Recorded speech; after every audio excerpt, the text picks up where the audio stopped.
First, I was there last night, and those fireworks were there aren't even words for how amazing they were. I know the plan was 850,000 fireworks. The goal was to break the world record. Did it? I'm confident we did. Anybody that saw it knows there's been nothing like that in the history of the U.S. It was really spectacular. Okay, turning to something much more serious that happened yesterday, Secretary Burgum. Several hundred masked men belonging to the white nationalist group, the Patriot Front, marched with Confederate flags. Off of a celebration year, but we know from our very founding that this was something that divided our nation.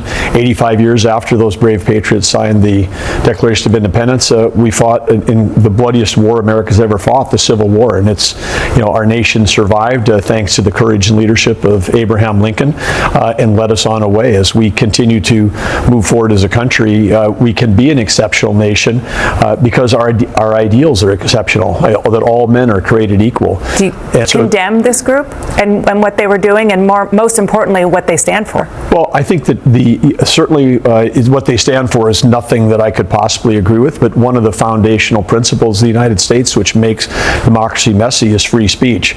And there are plenty of things that I see that I might personally find offensive, irreprehensible, but in America, free speech is allowed, and this is by the whole spectrum of things. I mean, we're a country where someone can run and be elected saying that they're a communist, but yet this is what our nation has stood against and fought for, because we're about life and liberty. We're not about death and tyranny, which we know communism has brought across the country, and across history. So there are plenty of things in history, and those things can pop up. But the good news is, these small things, I think, are the rare example. What we saw last night, what we've seen this week, is people unifying around our country, unifying around the flag. I want to move on, but do you, as Interior Secretary, will you recommend to the President that he condemn this group and what they were trying to message, what they did try to message here in Washington? Well, there have been,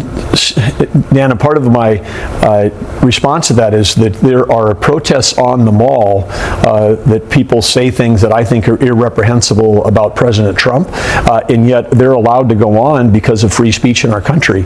And so this is something, but you've seen President Trump. I was with him in North Dakota. I was with him in Mount Rushmore. I was with him. White nationalism. It's, as you said, a part of America's history that still has pockets, but the fact that they were here in Washington on such an important day, I do want to move on. But I do think, again, I mean, there are people that are saying death to Israel and death to America. I mean, this is part of free speech in America. They can say it, we can object to it, but it is something that comes with free speech in America. I want to ask you about the reflecting pool, because we spoke about a month ago, and the $16 million no-bid contract to renovate the reflecting pool was something you called fantastic, and you certainly defended the expediting contract in order to try to get it fixed in time for July 4th. Now, of course, chunks of paint are peeling off the floor. The algae has returned. What went wrong? Well, the algae is all gone. I mean, that was a momentary thing as it was being refilled. There was algae in the pipes, but the new technology, the nanobubblers that have been installed, if you go down there today and look at it, it is completely clean and clear. And so for the first time, there's actual solution that involves making sure that we've got an algae-free pond. It keeps being reported that this was paint. It was not paint. This was an industrial liner that was put into the pool for the very first time. Multiple layers, fixing 2.5 miles of expansion. But it peeled off. Why did that happen? Do you know? It didn't peel off. There was vandalism. There was box cutters. There have been 7 arrests. There was people literally trying to destroy part of a monument. The reflecting pool is not just a pool on the mall. It is part of the Lincoln Memorial. And if anybody says that they're going to go and vandalize that, it's no different than if someone was throwing paint. And you're 100% sure that what happened with the liner was vandalism? You can prove it? Oh, yeah, absolutely we can, and as we drain it, and we've got all the photographs we can see. I mean, there's no possible way. The photographs of a person or people cutting a 300 or 350-foot gash in the bottom of the reflecting pool?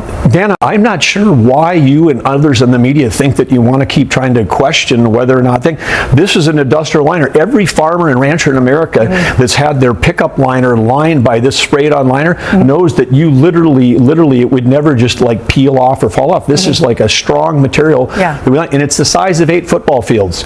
And the only way you can end up with actual slices in one spot and not the other is that someone physically cut it. And so but the pool itself, it's not leaking. It was leaking 45,000 gallons a day. It's finally been fixed by President Trump, and the American flag blue is working perfectly. And again, it's beyond me why. I mean, the real scandal is about the fact that the state of our capital was in such total disrepair that some people, no one was reporting about.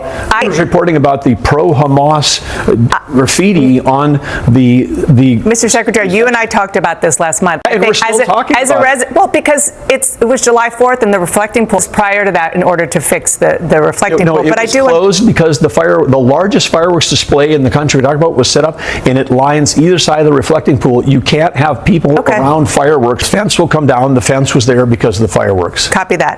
I just want to ask you about one other potential issue here. How much is it going to cost to fix? And are you going to use the same company that you did in the no-bid contract, or will you open it up to new bids?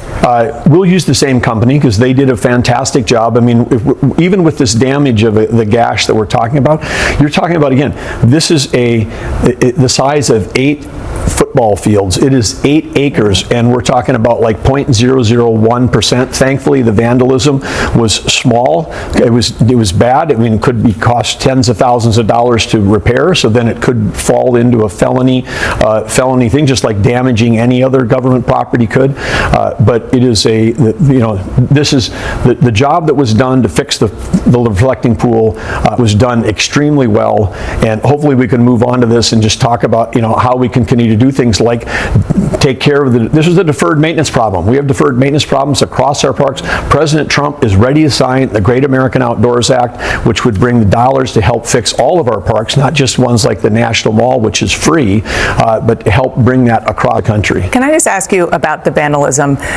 There is an Olympian, David Hearn, who was indicted for vandalism. The maximum sentence is 10 years in prison.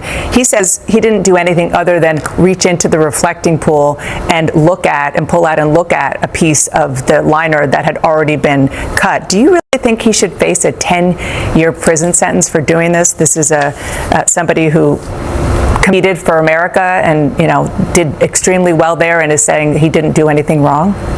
You can be a former governor, you can be a former this, you can be a former that, but just because you were a former something doesn't exclude you from the law today. Yeah, that's fair. But he says he didn't do anything to actually hurt it other than pick it up because it was already peeling. Well, he can say what he wants to say. I wasn't there. I was not an eyewitness. I mean, the courts will decide. But I think the law stands. That is a law that exists, and it should be, again, if people are, damaging federal government property, if people are defaming our monuments, they should face the consequences of that. So the courts will decide. Secretary Burgum, happy 250. Thank you so much for everything, and appreciate you coming in after and I appreciate very little sleep. I would love to come on sometime and actually talk about the great things going on in America, as opposed to this myopic focus on a single one. We restored 48 monuments, 22 fountains, eliminated 1,000 graffiti sites. The Capitol's looking better than ever, and I can't understand why reflecting pool. I take your point, and I think the answer is because the president sets the tone, and he talks about it nonstop because he was so proud of it, which is why we're following up on what you did to try to fix it. And he should be proud of it, because no one has fixed up our Capitol more than President Trump has during the time he's been here. He's shown the pride that he has in America. He's shown that as a country we can stand and think about our future. This is the kickoff of our 250th year. President Trump, in those 3 speeches that I saw him give the last few days, he was incredible respect for the past, gratitude for the president and all the people that have created, including our military, our law enforcement. And then he gave us, in all three speeches in the last 4 days, inspiration for the future. That's something that we should focus on, because the vast majority of Americans, care deeply about this country. They care about their communities. They care about their families. And that is absolutely something we celebrate. We are the freest, strongest country in the world. We should be celebrating that versus focusing myopically on the few bad actors that may want to spoil the party. Yeah.